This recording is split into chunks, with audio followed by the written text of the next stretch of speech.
Bakit may mga mag-asawang nagsasamang masaya samantalang yung iba, giyera? Nasa pangatlong bahagi na tayo ng ating miniseries na pinamagatan kong 20 paraan upang maging masaya ang pagsasama ng mag-asawa. At kung gusto nyo ng buod o maiksing bersyon ng ating pinag-uusapan, iminumungkahi ko sa inyong subaybayan nyo ako sa Reels o kaya sa Shorts. Subalit kung nais ninyong mas detalyado, mas malinaw, marapat na dito nyo ako panoorin sa aking vlog. Ngayon, eto na ang 20 paraan upang maging masaya ang pagsasama ng mag-asawa. Una, may pagsisiping.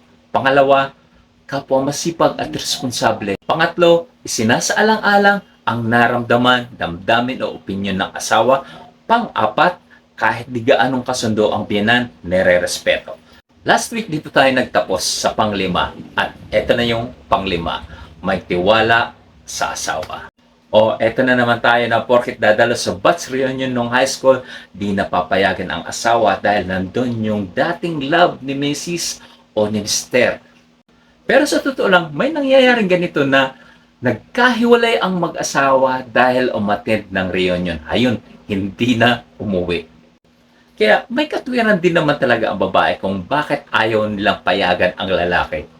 Kaya ang payo ko dito, habang wala pang batch reunion o okasyon, magpunla na kayo ng tiwala sa mga asawa nyo. Pero ang pagtitiwala kasi, sa kahit anong okasyon yan, ibig sabihin, may okasyon man o wala, dapat nandyan ang tiwala mo sa asawa. At nasa tao naman talaga yan. Ngayon, kung bistado mo naman talaga ang asawa mong notorious sa pagiging babaero, bakit papayagan mo pa? Sairin mo na agad ang kanyang pitaka at limasin mo na agad pati laman ng chikas niya. Bait naman talaga, hindi yung nagbabait-baitan na, yung may ninja moves, ako, wag mong payagan.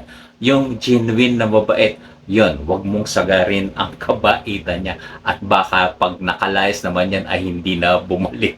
Meron pa nga kasabihan na cheater is always a cheater. Realidad naman yan, kaya lang, hindi naman yan garantiya na uulitin niya. Kaya depende pa rin yan sa inyong pag-uusap.